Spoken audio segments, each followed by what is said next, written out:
नमस्कार साथियों, स्वागत है आपका हमारे YouTube चैनल मोक्ष ज्ञान में। दोस्तों, आज की कहानी बहुत ही अद्भुत है, इसलिए इस वीडियो को अंत तक जरूर देखिएगा। विजयनगर का राजा सुरेश चंद्र बहुत अभिमानी और दुष्ट प्रवृत्ति का व्यक्ति था। उसकी एक बहुत बुरी आदत थी। वह किसी सुंदर लड़की से जबरदस्ती विवाह कर लेता और फिर किसी न किसी बहाने से उससे नाराज होकर उसे कारागार में डाल देता। इस प्रकार राजा सुरेश चंद्र अब तक कई स्त्रियों को कारागार में डाल चुका था। अवंतीपुर के लोग उसके खिलाफ कुछ बोलने से डरते थे, क्योंकि राजा वेश बदलकर नगर में घूमता था। यदि वह किसी को उसके खिलाफ कुछ कहते सुन लेता तो अपने सैनिकों को भेजकर उसे कारागार में डाल देता। एक दिन राजा सुरेश चंद्र चूड़ी वाले का वेश धारण कर नगर के पास एक गांव में पहुंचा। वहां उसने एक चबूतरे पर बैठकर चूड़ियां बेचनी शुरू कर दी। उसी गांव में एक गरीब किसान की बेटी चंद्रावती भी रहती थी, जो अत्यंत सुंदर थी। चंद्रावती ने भी राजा से चूड़ियां पहनी। चंद्रावती की सहेलियों ने मजाक करते हुए कहा, चंद्रावती, तेरे हाथों में यह चूड़ियां कितनी सुंदर लग रही हैं। एक सहेली ने कहा, तू खुद इतनी सुंदर है कि तुझे देखकर राजा भी मोहित हो जाएगा और तुझसे विवाह कर लेगा, फिर तुझे अपनी रानी बनाकर महल में रखेगा। इस पर चंद्रावती ने दृढ़ता से कहा, मैं उस दुष्ट राजा से कभी विवाह नहीं करूंगी। सहेली ने चुटकी ली, लेकिन राजा तुझसे जबरदस्ती ब्याह कर ले गया तो? चंद्रावती ने जवाब दिया, अगर उसने ऐसा किया तो मैं उसे सबक सिखाकर उसकी अक्ल ठिकाने लगा दूंगी। यह कहकर चंद्रावती अपनी सहेलियों के साथ बातें करती हुई घर लौट गई। राजा सुरेश चंद्र ने चंद्रावती की सारी बातें सुन ली थीं और मन ही मन सोचने लगा, मैं इस लड़की से अवश्य विवाह करूंगा, फिर देखूंगा कि यह मुझे क्या सबक सिखाती है। इसके बाद इसे भी किसी बहाने कारागार में डाल दूंगा। अगले दिन राजा सुरेश चंद्र ने सैनिकों को चंद्रावती को पकड़कर लाने का आदेश दिया। चंद्रावती के माता पिता को भी गांव से बुलाया गया। राजा ने चंद्रावती से विवाह किया। विवाह के बाद जब चंद्रावती अपने माता पिता के पैर छूने झुकी तो उसने कहा, मेरी चिंता मत करना, मुझे मेरे भाग्य पर छोड़ दो। यह सुनकर चंद्रावती के माता पिता रोते बिलखते गांव लौट गए। विवाह के बाद कुछ दिन ऐसे ही बीत गए। चंद्रावती रानी तो बन गई थी, लेकिन उसका दिल हर समय बेचैन रहता था। राजा सुरेश चंद्र लगातार उसे कारागार में डालने का बहाना खोज रहा था, लेकिन उसे कोई उचित मौका नहीं मिल रहा था। एक शाम राजा सुरेश चंद्र दरबार से महल लौटा। चंद्रावती ने कहा, महाराज, मैं दासी को बुलवाकर जल मंगवाऊं? राजा ने तुरंत कहा, नहीं, आज तुम खुद हमारे लिए जल लाओगी। चंद्रावती ने विनम्रता से उत्तर दिया, ठीक है महाराज, आप आराम कीजिए, मैं जल लेकर आती हूं। चंद्रावती जल लाने गई तो मन में सोचने लगी, राजा ने अवश्य ही कोई चाल चली है, मुझे बुद्धिमानी से काम लेना होगा। उधर राजा सोच रहा था, आज चंद्रावती की गलती पकड़ने का अच्छा अवसर है। अगर वह पीने का पानी लाएगी तो मैं कहूंगा कि हाथ पांव धोने के लिए जल चाहिए था, और यदि वह हाथ पांव धोने का जल लाएगी तो कहूंगा पीने के लिए चाहिए था। चंद्रावती बड़े पात्र में जल लेकर लौटी। राजा ने उसे देखकर कहा, हमने पीने के लिए जल मंगवाया था और तुम हाथ पांव धोने के लिए यह बड़ा पात्र लेकर आई हो। चंद्रावती ने शांत स्वर में कहा, महाराज, मेरी बात सुनिए। जब कोई बाहर से आता है तो पहले उसे हाथ पांव धोने के लिए जल दिया जाता है और उसके बाद पीने के लिए। मैंने दासी से कह दिया है कि वह आपके पीने के लिए जल लेकर आए, तब तक आप हाथ पांव धो लीजिए। उसी समय दासी भी जल लेकर पहुंच गई। राजा को समझ आ गया कि चंद्रावती ने अपनी बुद्धिमानी से उसे मात दे दी है। उसने मन ही मन सोचा, आज तो यह बच गई, लेकिन अगली बार इसे नहीं छोड़ूंगा। एक दिन राजा सुरेश चंद्र चंद्रावती के साथ विश्राम कक्ष में बैठा हुआ गहरी सोच में डूबा था। वह विचार कर रहा था कि बहुत समय हो गया, अब जल्दी ही किसी बहाने चंद्रावती को कारागार में डाल देना चाहिए। तभी एक सैनिक आया और बोला, महाराज की जय हो, चंदन नगर के राजा ने अपना दूत भेजा है। राजा ने कहा, ठीक है, उस दूत को अंदर भेज दो। दूत ने अंदर आकर कहा, महाराज की जय हो, हमारे राजा ने अपने राज्य की वर्षगांठ के उपलक्ष्य में आपके लिए यह मिठाई भेजी है। यह सुनकर राजा ने प्रसन्न होते हुए कहा, वाह, राजा ने हमारे लिए मिठाई भेजी। फिर तो हम इसे अब भी खाएंगे। राजा ने मिठाई का एक टुकड़ा उठाया ही था कि चंद्रावती ने अचानक उसके हाथ पर मारकर मिठाई नीचे गिरा दी। राजा क्रोध में बोला, चंद्रावती, तुमने हमारे मित्र राजा की भेजी हुई मिठाई गिरा दी, तुम्हें इस गलती की सजा मिलेगी। चंद्रावती शांत स्वर में बोली, महाराज, मैंने कोई गलती नहीं की है, बल्कि मुझे तो इसके लिए पुरस्कार मिलना चाहिए। राजा ने हंसते हुए कहा, अवश्य, हम तुम्हें कारागार का पुरस्कार देंगे। सैनिकों, चंद्रावती को बंदी बनाकर ले जाओ और कारागार में डाल दो। चंद्रावती ने विनम्रता पूर्वक कहा, ठहरिए महाराज, मुझे कारागार में डालने से पहले इस मिठाई का परीक्षण कर लीजिए। राजा ने गुस्से से कहा, परीक्षण? यह तुम्हारी कोई चाल है, लेकिन इससे तुम सजा से नहीं बच सकती। चंद्रावती ने उत्तर दिया, महाराज, मुझे अपनी गलती पर सजा स्वीकार है, परंतु एक बार इस मिठाई को किसी कुत्ते या बिल्ली को खिलाकर देख लीजिए। यह सुनकर वहां खड़ा दूत घबरा गया और सोचने लगा, मुझे यहां से भाग जाना चाहिए, नहीं तो राजा मुझे फांसी पर चढ़ा देंगे।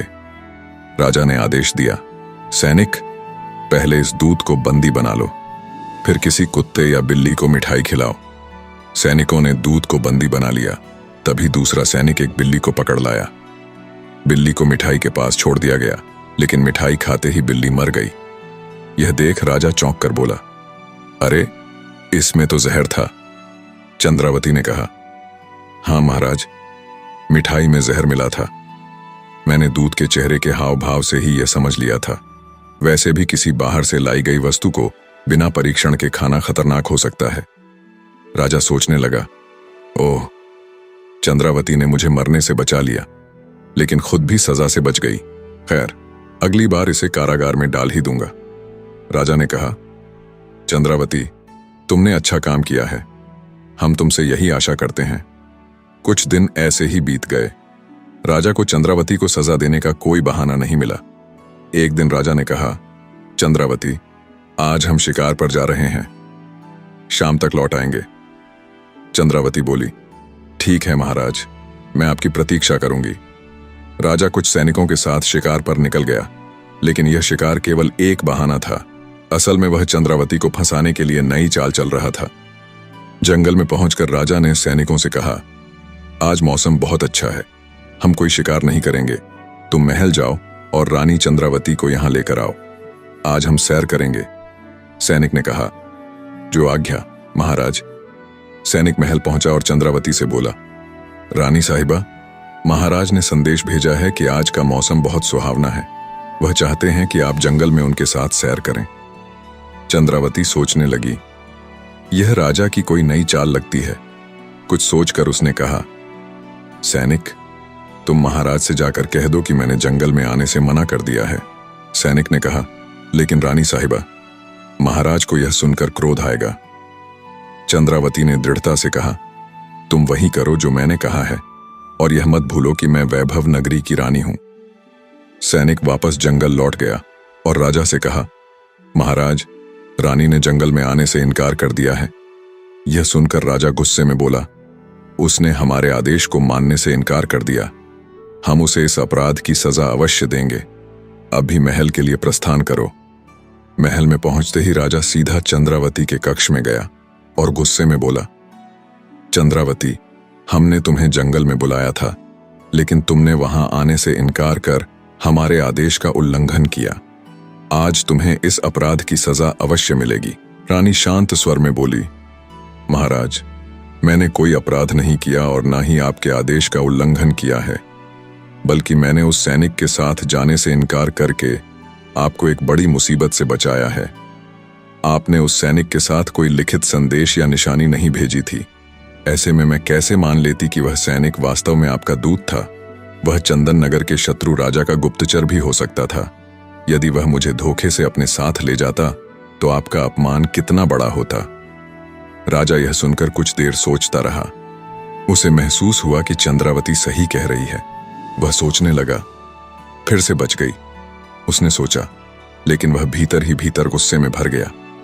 अब मैं इसे एक पल भी सहन नहीं कर सकता, आज इसे कारागार में डालकर ही दम लूंगा। राजा ने कठोर स्वर में कहा, चंद्रावती, तुम अधिक बातें बनाकर अपने आप को बुद्धिमान दिखाने की कोशिश करती हो। इस चालाकी के लिए हम तुम्हें कारागार की सजा देते हैं। चंद्रावती ने शांत लेकिन दृढ़ स्वर में उत्तर दिया, महाराज, आप किसी असहाय लड़की को जबरदस्ती रानी बनाकर बड़ी आसानी से कारागार में डाल सकते हैं, लेकिन यदि आप विजयनगर की राजकुमारी को अपनी रानी बनाकर दिखा दें, तभी आपकी बहादुरी का प्रमाण होगा। राजा तमतमाकर बोला, हमें क्रोध मत दिलाओ, हम किसी से भी विवाह कर सकते हैं। रानी मुस्कुराई और बोली, ठीक है महाराज, यदि आप विजयनगर की राजकुमारी को रानी बनाकर नहीं ला सके तो आपको किसी भी लड़की को कारागार में डालने का अधिकार नहीं होगा। राजा ने गर्व से कहा, ठीक है, हम कल ही विजयनगर के लिए प्रस्थान करेंगे, लेकिन राजकुमारी को साथ लेकर लौटते ही तुम्हें कारागार में डाल देंगे। अगले दिन राजा घोड़े पर सवार होकर विजयनगर की ओर निकल पड़ा। कई दिन की यात्रा के बाद आखिरकार वह विजयनगर पहुंच गया। वहां पहुंचकर उसने सोचा, यह नगरी तो अत्यंत सुंदर है, यहां की राजकुमारी भी अवश्य ही अद्वितीय होगी। विजयनगर की राजकुमारी चंद्रा ने पहले से घोषणा करवा रखी थी, जो कोई इस कुएं से पूरे नगरवासियों को जल पिलाए, मैं उसी से विवाह करूंगी। यह सुनकर राजा सोचने लगा, अरे, फिर तो राजकुमारी से विवाह करना बेहद आसान है, यह काम तो मैं बड़ी आसानी से कर लूंगा। राजा तेजी से घोड़ा दौड़ाता हुआ महल के दरवाजे पर पहुंचा। सैनिकों ने राजकुमारी को सूचित किया, राजकुमारी जी, वैभव नगर के राजा सुरेश चंद्र यहां आए हैं और आपकी शर्त पूरी करना चाहते हैं। राजकुमारी ने राजा से कहा, राजा जी, एक बार फिर सोच लीजिए, यदि आप शर्त पूरी नहीं कर सके तो आपको बंदी बना लिया जाएगा। पहले भी कई राजा और राजकुमार यहां बंदी बनाए जा चुके हैं। राजा ने आत्मविश्वास से कहा, मैं आपकी शर्त अवश्य पूरी करूंगा, आप विवाह के लिए तैयार रहें। राजकुमारी ने सैनिकों को आदेश दिया, इनके लिए अतिथि गृह का प्रबंध करो, यह कल सुबह से जल पिलाने का कार्य शुरू करेंगे। अगले दिन सुबह राजा सुरेश चंद्र ने कुएं से जल निकालकर नगरवासियों को पिलाना शुरू किया। सुबह से दोपहर हो गई, फिर शाम, लेकिन नगरवासियों की भीड़ कम होने का नाम नहीं ले रही थी। राजा बुरी तरह थक चुका था। वह सोचने लगा, अब तो खड़ा होना भी मुश्किल हो रहा है और भीड़ है कि खत्म होने का नाम नहीं ले रही।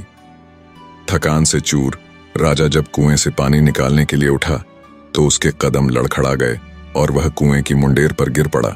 यह देख नगरवासी बोले, देखो, राजा गिर पड़ा, कोई इन्हें उठाओ। लेकिन वहीं खड़े सैनिकों ने कहा, ठहरो, राजा को कोई हाथ नहीं लगाएगा, हम इन्हें बंदी बनाकर राजकुमारी के पास ले जाएंगे। राजा सोचने लगा, हे भगवान, मैं यहां क्या सोचकर आया था और क्या हो गया। सैनिक सुरेश चंद्र को पकड़कर राजकुमारी चंद्रा के पास ले गए। राजकुमारी ने गंभीर स्वर में कहा, राजा सुरेश चंद्र, आप मेरी शर्त पूरी करने में असफल रहे, अब आपको कारागार में रहना होगा। राजा को कारागार में डाल दिया गया। कुछ दिनों तक राजा वापस नहीं लौटा तो चंद्रावती को चिंता होने लगी। उसने कुछ गुप्तचरों को राजा की खोज में भेजा और कहा, मुझे महाराज का पता लगाना है, इस काम के लिए तुम्हें उचित इनाम मिलेगा। कुछ दिनों बाद गुप्तचर लौटकर आए और बताया, रानी जी, महाराज विजयनगर में बंदी बनाए गए हैं। वे राजकुमारी की शर्त हार गए थे। चंद्रावती ने गंभीरता से कहा, ठीक है, तुम इस बात का जिक्र किसी से मत करना। अगले दिन चंद्रावती ने महामंत्री से विचार विमर्श किया और कहा, महामंत्री जी, मैं राजा को छुड़ाने के लिए स्वयं जाऊंगी, मेरे पीछे आप राज्य के सभी कार्य संभालें। यह कहकर चंद्रावती राजकुमार का वेश धारण कर विजयनगर की ओर निकल पड़ी।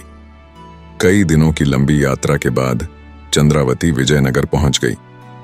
महल के द्वार पर पहुंचकर जब उसने पहरेदार को अपने आने का प्रयोजन बताया तो वह उसे राजकुमारी चंद्रा के पास ले गया। राजकुमारी चंद्रा ने चंद्रावती से कहा, राजकुमार, एक बार फिर सोच लो, ऐसा ना हो कि तुम्हें आजीवन कारागार में रहना पड़े। चंद्रावती ने उत्तर दिया, राजकुमारी जी, यदि मैंने आपकी शर्त पूरी कर ली तो आपको मुझसे विवाह करने के साथ साथ सभी बंदियों को भी मुक्त करना होगा। राजकुमारी मुस्कुराते हुए बोली, ठीक है राजकुमार, मुझे आपकी शर्त स्वीकार है। अगले दिन सुबह चंद्रावती कुएं पर पहुंची और फुर्ती से स्त्री, पुरुष और बच्चों की भीड़ को जल पिलाना शुरू कर दिया। शाम होने से पहले चंद्रावती ने सभी नगरवासियों को कुएं से पानी पिला दिया। इस कार्य को करते हुए उसे संतोष और आनंद की अनुभूति हुई। वहां खड़े सैनिकों ने कहा, राजकुमार, आपने शर्त जीत ली है। अब कृपया हमारे साथ राजकुमारी के पास चलें। जब सैनिकों ने राजकुमारी चंद्रा के कक्ष में जाकर यह सूचना दी तो वह बोली, राजकुमार, अपनी शर्त के अनुसार मैं आपसे विवाह करने के लिए तैयार हूं और सभी बंदियों को मुक्त करने का आदेश देती हूं। दूसरे दिन चंद्रावती का विवाह राजकुमारी चंद्रा के साथ धूमधाम से संपन्न हुआ। विवाह के बाद चंद्रावती ने राजा सुरेश चंद्र को अपने सेवक के रूप में रख लिया। चूंकि चंद्रावती राजकुमार के वेश में थी, सुरेश चंद्र उसे पहचान नहीं पाया। चंद्रावती ने कहा, सुरेश चंद्र, मैंने तुम्हें कारागार से मुक्त कराया है, अब तुम्हें मेरे साथ रहना होगा। सुरेश चंद्र ने सिर झुकाकर कहा, जी राजकुमार, मुझे स्वीकार है। आपका यह उपकार मैं कभी नहीं भूलूंगा। 2 दिन बाद चंद्रावती राजकुमारी और सुरेश चंद्र के साथ वैभव नगर के लिए रवाना हुई। यात्रा के दौरान जब वे वैभव के पास पहुंचे तो चंद्रावती ने एक सैनिक से कहा, सुनो, हमें किसी आवश्यक कार्य से जाना होगा। तुम सब राजकुमारी और राजा को वैभव पहुंचाओ। यह कहकर चंद्रावती घोड़े पर सवार होकर तेजी से वहां से निकल गई। जब राजकुमारी चंद्रा और सुरेश चंद्र सैनिकों के साथ वैभव पहुंचे तो सुरेश चंद्र ने सोचा, अरे, मैं तो अपने नगर पहुंच गया हूं, अब डरने की क्या बात है। यहां का राजा तो मैं ही हूं, इस राजकुमारी को भी अपने महल ले जाऊंगा। सुरेश चंद्र ने ऊंचे स्वर में कहा, सुनो, मैं इस नगर का राजा सुरेश चंद्र हूं।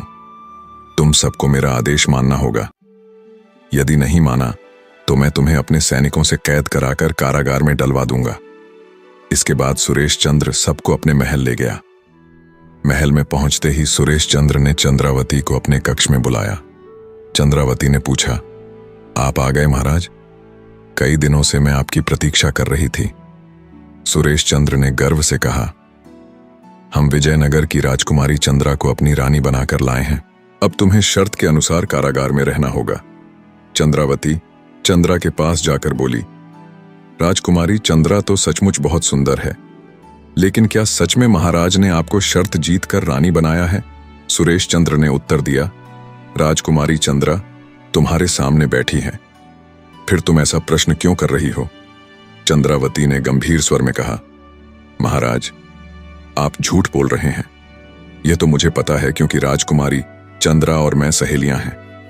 जिस राजकुमार ने राजकुमारी चंद्रा से विवाह किया था वह और कोई नहीं बल्कि मैं स्वयं थी। चंद्रावती ने आगे कहा, मैं और राजकुमारी चंद्रा ने मिलकर यह योजना बनाई थी। हमारा विवाह केवल एक नाटक था ताकि आपको सबक सिखाया जा सके। यह सब इसलिए किया गया ताकि आप अपनी झूठी शान और अभिमान को त्याग दें और एक बेहतर इंसान बन सकें। चंद्रावती ने पूरी घटना विस्तार पूर्वक सुनाई। सच्चाई जानकर सुरेश चंद्र अत्यंत शर्मिंदा हुआ। उसने चंद्रावती से कहा, चंद्रावती, मुझे क्षमा कर दो। अपने झूठे अभिमान के कारण मैं तुम्हें पहचान नहीं सका। मैं बहुत पछता रहा हूं। इसके बाद सुरेश चंद्र ने अपने कारागार में बंद सभी स्त्रियों को मुक्त कर दिया। राजकुमारी चंद्रा भी अपने राज्य लौट गई। सुरेश चंद्र और चंद्रावती अब साथ रहने लगे। राजा ने अपना झूठा अभिमान त्याग दिया और रानी के साथ सुखपूर्वक रहने लगा। दोस्तों, कहानी यहीं पर समाप्त होती है। अगर कहानी आपको अच्छी लगी है तो कमेंट में जय श्री राधे अवश्य